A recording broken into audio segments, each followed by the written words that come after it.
शेतकऱ्यांना पीक विम्याची दमडीही मिळेना। नुकसानीचे सर्वेक्षण होऊन महिने उलटले, शेतकऱ्यांच्या तोंडाला पाने पुसण्याचा प्रकार।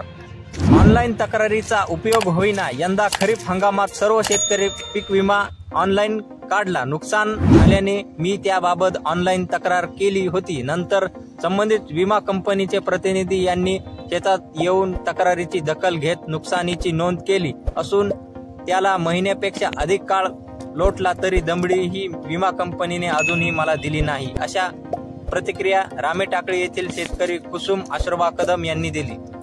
महसूल कृषी विभाग ऐकून घेईना। शेतकरी विम्याबाबत विचारणा करण्यासाठी महसूल व कृषी विभागाकडे गेला असता संबंधित विभाग त्यांना विमा कंपनीकडे जाण्याचा अंगुल निर्देश करीत आहेत। मात्र खरीप हंगामाच्या तोंडावर हेच विभाग शेतकऱ्यांना पीक विमा काढावा यासाठी प्रचार रथ व इतर माध्यमातून सतत जनजागृती करतात, मात्र प्रत्यक्षात कुणीही दखल घेत नसल्याचे दिसून येत आहे।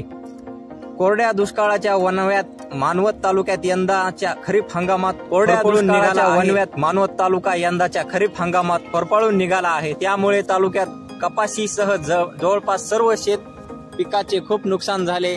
यासाठी जवळपास शेतकऱ्यांनी 1 रुपया विमा असल्यामुळे पिकांचा विमा देखील उतरून घेतला होता। मात्र प्रत्यक्षात पिकाचे मोठ्या प्रमाणात नुकसान होऊनही पीक विम्याची अग्रिम तर सोडाच, कोणतीच नुकसान भरपाई अनेक मंडळातील शेतकऱ्यांपर्यंत अजूनही पोहोचली नाही। एक प्रकारे शेतकऱ्यांच्या तोंडाला पाणी पुसण्याचे प्रकार विमा कंपनीकडून होत आहे। यंदाच्या खरीप हंगामात मानवत तालुक्यातील भीषण दुष्काळ पडल्यामुळे शेतकऱ्यांच्या हाती 20% पेक्षा कमी उत्पन्न मिळाले।